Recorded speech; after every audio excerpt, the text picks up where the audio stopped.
Ay nako, ayan, kasi ang hinilig kasi sa magagandang lalaki, ang hilig sa magandang babae, o ano na pala nyo, di wala. Kaya kung ako sa inyo, makinig na lang kayo sa sasabihin ko.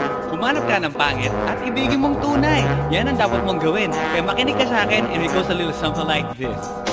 Kung gusto mong lumigaya ang iyong buhay, humanap ka ng pangit at ibigin mong tunay. Isang pangit na talagang di mo matanggap, at huwag ang lalaki na iyong pangarap. Ngunit kung bakit ko sinabi to'y simple lang, pagkat magagandang lalaki ay naglalaro lang ng iyong oras, pagod, hirap at salapi. Ngunit handang-handang iwanan ka naman sa sandali na ikaw ay wala nang ibigay, di ba? Kaya't pangit na lalaki ang hanapin mo, day. Kung hindi, sige ka, puso mo'y mabibiyak.